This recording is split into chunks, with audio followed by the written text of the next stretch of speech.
You're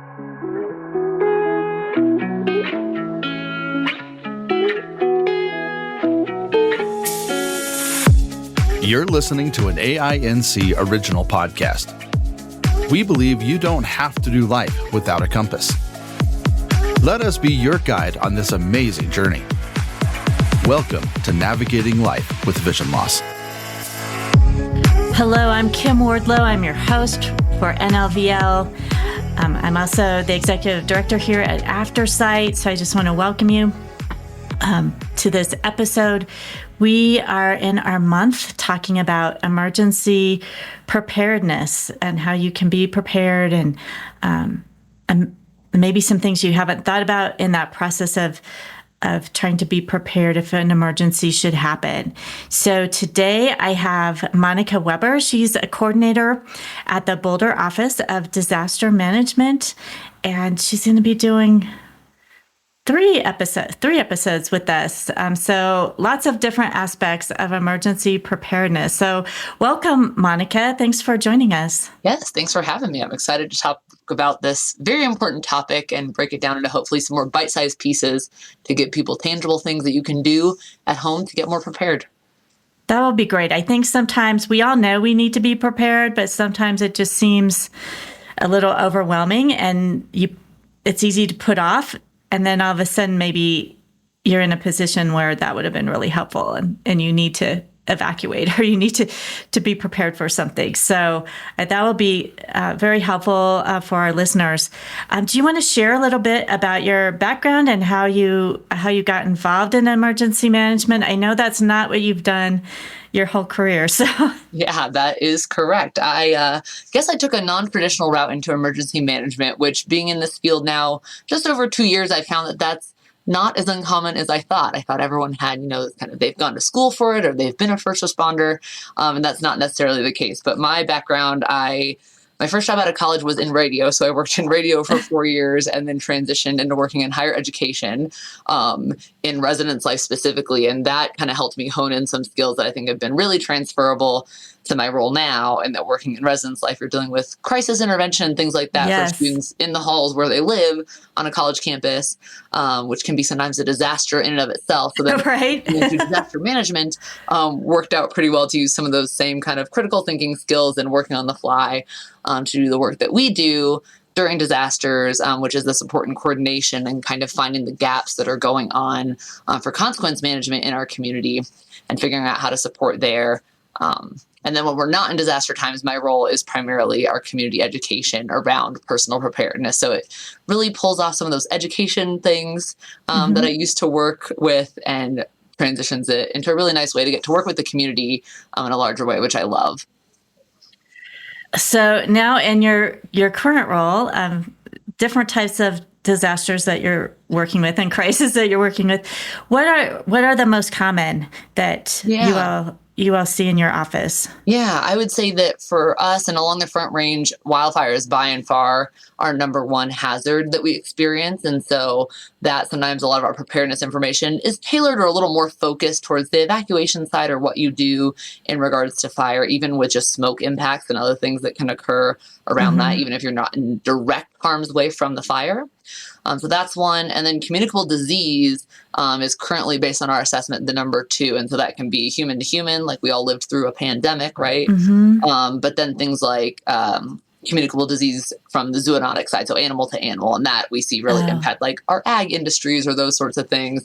Then flood running out our number three. And then high winds and then extreme temperatures skewing on the cold side are what we see as kind of our top five. And so when we talk about disaster preparedness, some things do lend themselves well to specific types of hazards, right? Like wildfire has a specific set of things you might do that you wouldn't do for a flood. But we really try to approach it from what are the disruptions that you might experience, and then planning for those so that everyone doesn't feel like they have to have a wildfire plan, and then they have their flood plan and their wind plan and all these different things that become hard to manage, but instead think about, all right, what are those resources that you use day in, day out? and how, if that was to be disrupted or that resource was lost for any reason, that you would continue to kind of move through that by working with your support system and working on that front end to prepare so that you've got, plan A, but then plan B, C, and as far down that hole as you want to go. Right. Yeah, you definitely want to have a backup plan because your first plan doesn't always work out. I think most of us, know, but just to reemphasize the importance of being prepared, especially in vulnerable communities. So individuals that have disabilities or who might be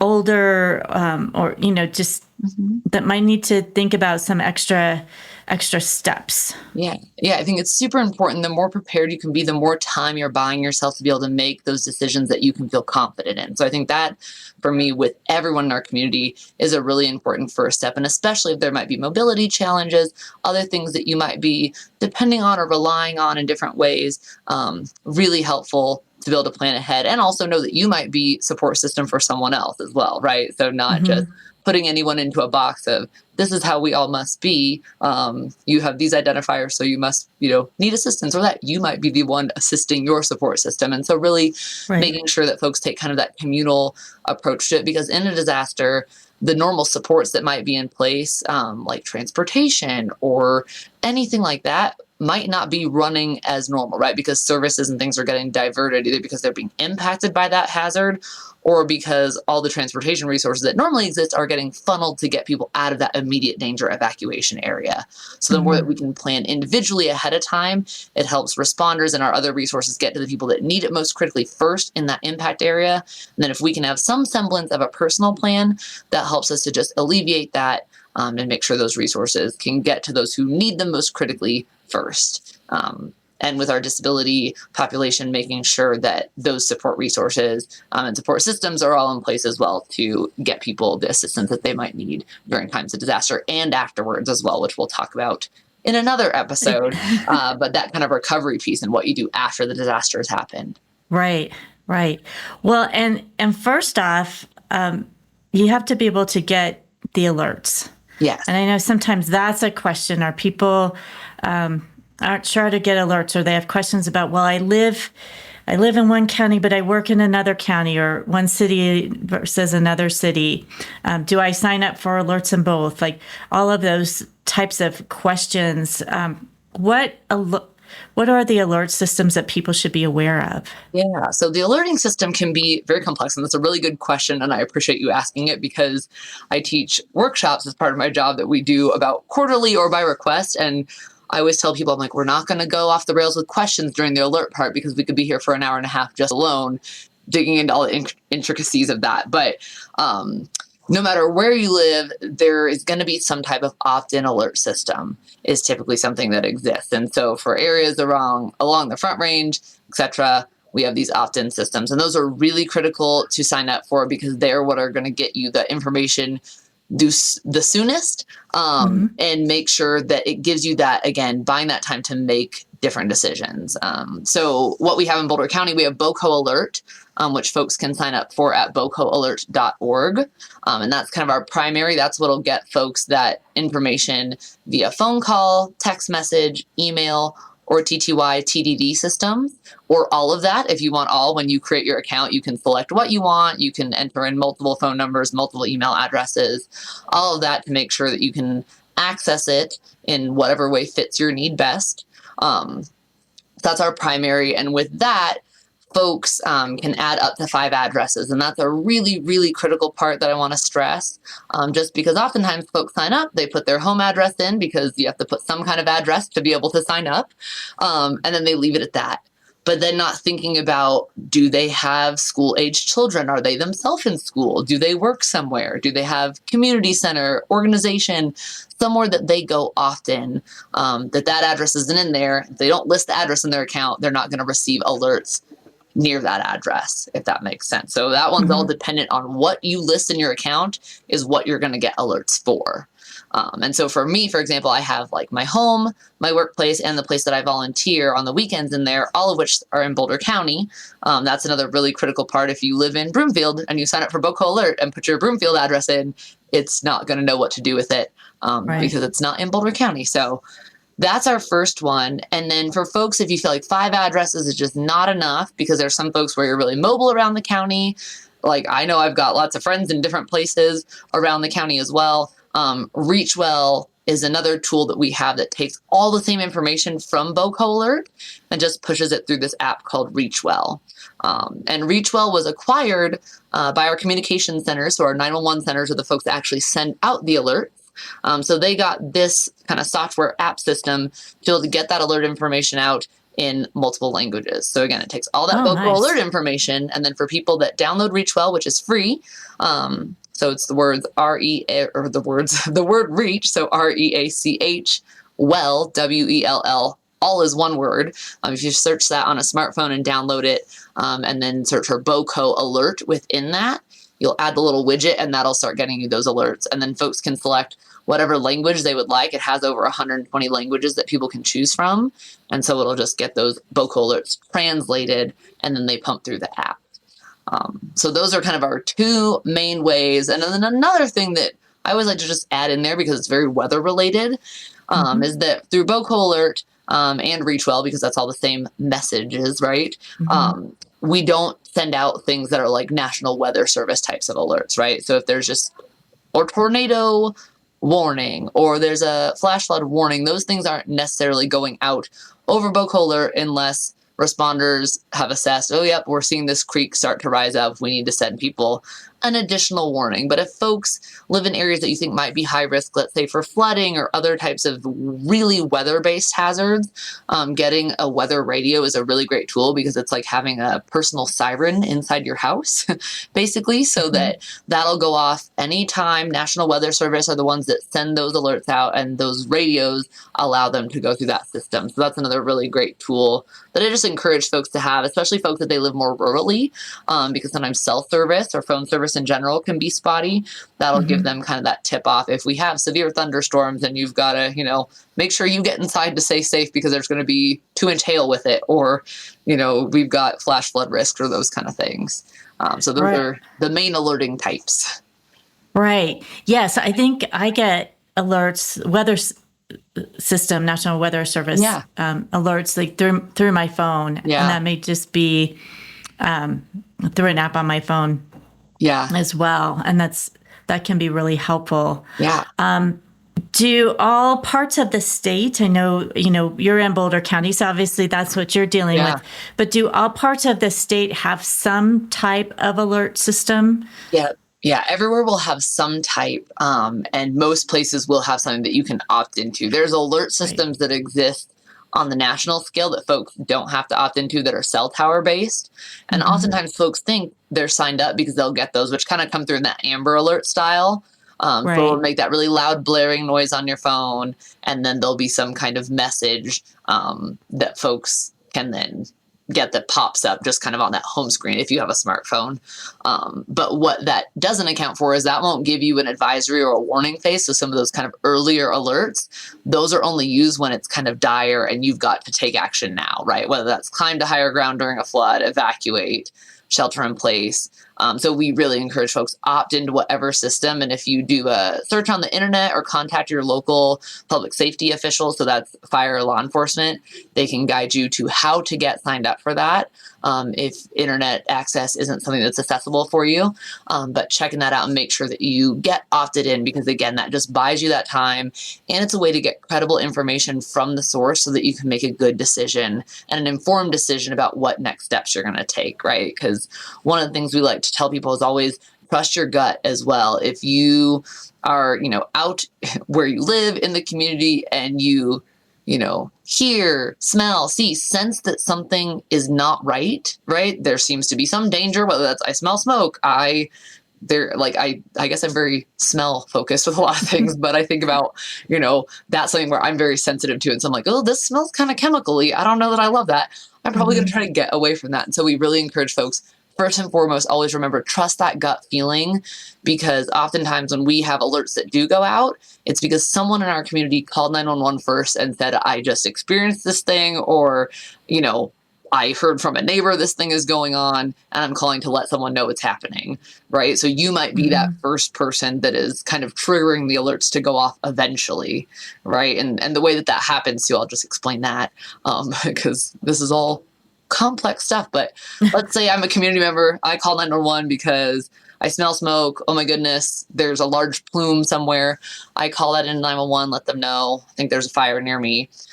Our dispatchers at the 911 centers then send out fire law enforcement to go assess what's going on.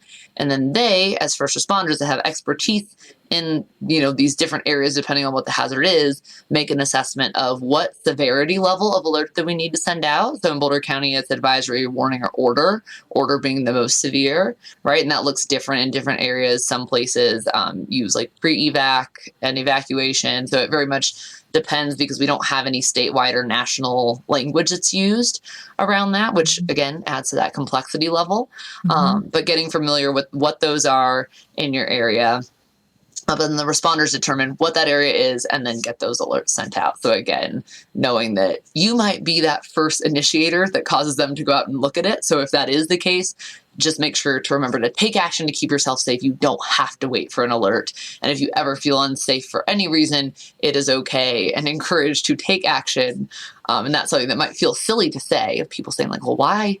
She's telling me not to wait for an alert. Of course, I'm not going to wait if I think I'm in danger. But what we've learned, and what I've learned through working with the public and working with folks that have been through some of our fires or other hazards, is there is kind of this hesitation of, well, I don't want to make the wrong choice, and so I'm going to wait until I get guidance. But sometimes that's putting people in really risky situations. And so with that, something that I encourage folks to do as well is, like, if you feel like your gut feeling isn't always maybe the most correct, have that phone a friend, right? Where you can say, like, I think that maybe I should leave, have it be a neighbor, a friend, someone or close by or not, that you can kind of process that with and use to help you decision make, if that's helpful. That's good advice. Are these systems, the alert systems, and just making preparedness accessible, are these systems accessible for people? I mean, certainly if it's something audible, a person who is blind or has low vision most likely can hear it, unless they're deafblind, then that might be a challenge. Yeah. How do things work for people that may have different disabilities? Yeah, that's a great question. So with Vocal Alert, that one will come through as like an audio message, and it's a human being that records it. So it's got that going for it, that's not kind of that robot automated voice, which can be more comforting than just kind of like AI sounding, Right.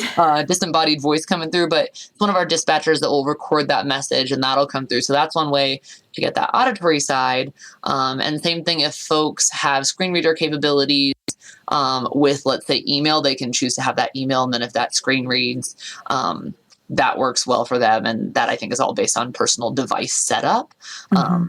But those are two ways. And then for deafblind, that's one where, I would be curious to kind of assess our systems more, because I don't know that we have a really great option for that currently. And so that's something where I would encourage folks to, if you are listening to this and have thoughts or ideas or ways that things are not reaching you, get in touch with us at Office of Disaster Management or the folks wherever you might live and are listening, because that's really helpful for us to know, is getting those spots that we're not attending to and making sure that we are getting voices from our community, and then assessing those needs and making sure that we're doing things to fill those gaps, because we have a responsibility and work towards making sure we're meeting the needs of our whole community, but knowing that sometimes we just are missing the boat on that. And so making sure that we get that feedback is really helpful for us.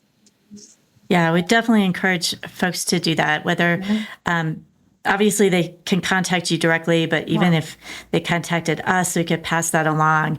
I know I have learned in just working with a group of deafblind individuals, they're they're their own group. I'm just doing some background things in terms of the virtual Zoom meetings. But it is interesting because it's not just one thing or one option. There's folks that have slightly more hearing than vision. And so they're using assistive technology to be able to hear and then in the meeting, but then others have slightly more vision than hearing, and they're using the sign language interpreters to communicate during the meeting. And so, yeah, I could see in something like emergency alerts that could get very, very complicated trying to set up systems. Absolutely. And there are some really neat things that I've seen in other states. I think maybe San Antonio, Texas has a program where they've got like signing that I know is for deaf community, but that goes through alerts. For us, because of the swiftness of the types of disasters we experience, it's always that battle against how do we get information out the most quickly that it will be effective. Right. Because for areas that have things like hurricanes or some of those more predictable or slower moving things, gives a little more time to prep. They've got a couple days where for us, it might be, we have 10 minutes to get this alert out to make sure that people's life safety is being prioritized. And so, yes, any thoughts we always welcome. So that'd be great. We'll definitely provide feedback, whether it's to us or directly to the Office of Disaster Management or whatever city or county office is applicable for you.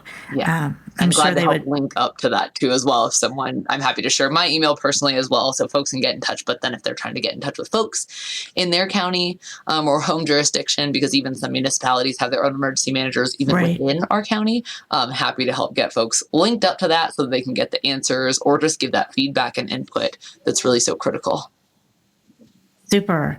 So can we start touching on now, like, so you've gotten signed up for the alerts, but now you're trying to think about, okay, what else do I need to do to prepare? Do I need a go bag, or, what are some of those simple steps that people can start to take that will help them to be prepared, but also to make that process of preparing not seem so overwhelming?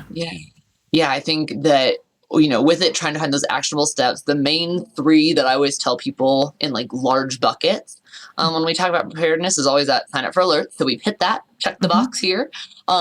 Number two is looking at assessing risk. And so with that, we encourage people, like, think about what are your current resources, skills, and abilities, and think about where you feel really confident in those. And then maybe the areas that you feel a little more shaky, right? And so I give the example for myself, and we use kind of to frame this, like FEMA has lifelines that they use for emergency management on like professional side that has like hazmat or hazardous materials and other things.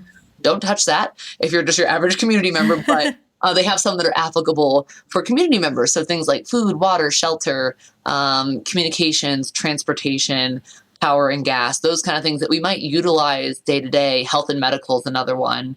And so getting people to think about those larger buckets and how you might assess, okay, I feel really good about the resources that I have for health and medical, but transportation, I don't feel so hot about, right?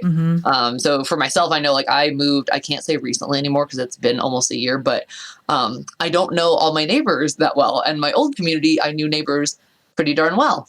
And so for me, knowing that if I went out to my vehicle, because I have a personal vehicle, if it didn't start one day or I couldn't access it, it's got a tree that's fallen down over it and I can't get out of my spot, what am I doing? Right. And so for me, it's figuring out, okay, that's an area I feel pretty not confident about. My backup option right now would be walking, which is not, the best of options. And so it's leaning into, okay, if I know that's where I feel most vulnerable, I need to start to then make those inroads with my support system, folks that live nearby, neighbors, friends, and start to plan for who can be my backup ride, right? And plan those ahead of time and really making sure that folks that then become part of our plans are aware that they are, because that's another really critical step. We always teach people, like, your plan needs to be actionable, meaning that you can actually do it. So it can't be a plan that you've created in a vacuum and then your, friend that lives 10 minutes away doesn't know they're supposed to be your ride. And now you call them in a panic saying, hey, are you coming to get me? So we, encourage people to think about that and just really lean into that support system and start to create those kind of plans together. Because again, someone might be a resource for you, but you might also be a resource for them as well, right? So really taking that community approach. And then the kind of third bucket after you assess your risk and pinpoint those areas is start to make a plan, right? And so we encourage folks, which we'll talk about in another episode, but that really being around like if you had to evacuate and the things to do related to that, or if you were at home, right? Because we are snowed in, we have a power outage, which doesn't mean you're stuck at home, but most people aren't, bopping around during the power outage to go drive through all the signals that are down and flashing. So thinking about those kind of things and what you would need with you if you were kind of in place as well, right? Whether that's due to weather or just other factors that might cause us to be indoors for longer periods of time. And then making sure that it's sustainable. And by that, we just mean that whatever your plan is, it can sustain for as long as you need it to, right? So I think about things like medication or power to things. Do you need to keep medication at a certain temperature? Do you have enough medication on hand that will last you if you were, stuck at home for 3 or 4 days? Do you need backup power for durable medical equipment, for your cell phone, for those sorts of things?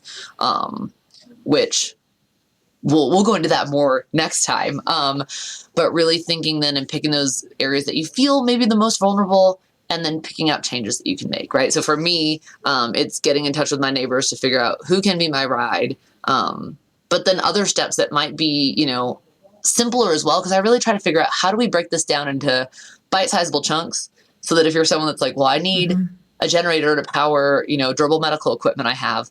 Well, that might not be super accessible because unless you've got just money laying around, that might not be something you go spend a couple $1,000s on today, right? So instead, maybe your actionable step is I'm going to start to talk with neighbors and friends about if my power was out, could I come stay with you because you're a little bit out of the area and you will have power, right? Or is it things like a little tiny change that I made was realizing a couple of years ago we had extreme cold weather and we were working sheltering for that.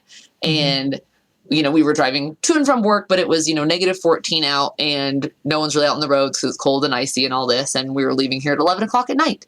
And I realized, oh my goodness, if I get stuck on the side of the road because I slide out or anything, and I just have my phone and I have no charger in my car, I will just be stuck there waiting for someone to come along at 11:30 at night and find me, which is probably not super likely, right? And so for me, a little change I made was just I keep a cell phone charger because my car that I have now has the ability to charge from it for a phone. I just keep that little, $10 cord in the car. So it can be even little steps like that, right? Or keeping extra water, some extra food on hand so that if we were to have any kind of outages from infrastructure like power, water, etc., you've got some of those resources on hand. So all that to say, we'll go to it more next week, but you can try to break those things down into what's realistic because there are a lot of things that either financially or just other accessibility means wise aren't realistic for folks. And so trying to think about what is within the wheelhouse of things that you can do today or in the coming weeks or months that can help you towards that, because you don't have to solve it all today. That's my other advice for folks is like, once you listen to these few episodes that we do, you don't have to be like, oh my goodness, if I don't do this in the next month, I'm a lost cause. Not at all, because any step that you take, you're going to be better after you take that step than you were beforehand. And that's the shift that we're looking for folks to make is the more we all can prepare as individuals to the best of our ability, the more empowered that we can feel and the more prepared we become as a community as a whole. So by you doing that, you're doing a wonderful thing for yourself and for our larger community as well. Great. Well, thank you. And as you said, we're going to be talking more about setting up a plan and an evacuation plan if you need to evacuate.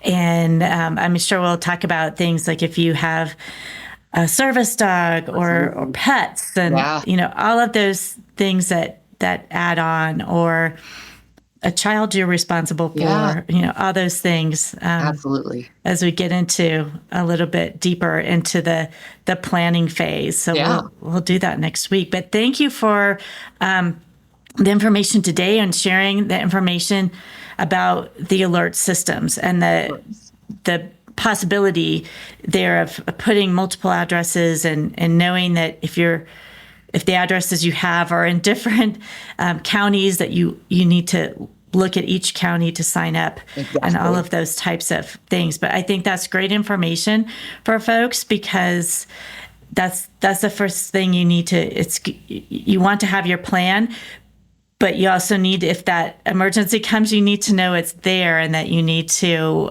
put that plan into action. So thank you so much. And I look forward to our next chat for the next episode. Yeah, looking forward to it. And thanks for having me. Well, thanks everyone for listening as well.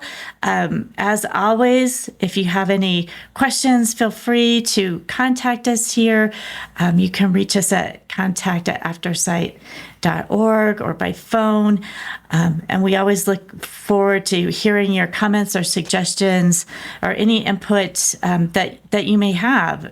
You may have your own experience in an emergency and found something that was really helpful to you that we could share out to other folks. So please reach out to us if you have anything like that. And we hope that this information and the information we'll be sharing with you in the next couple of episodes help you navigate your life with vision loss.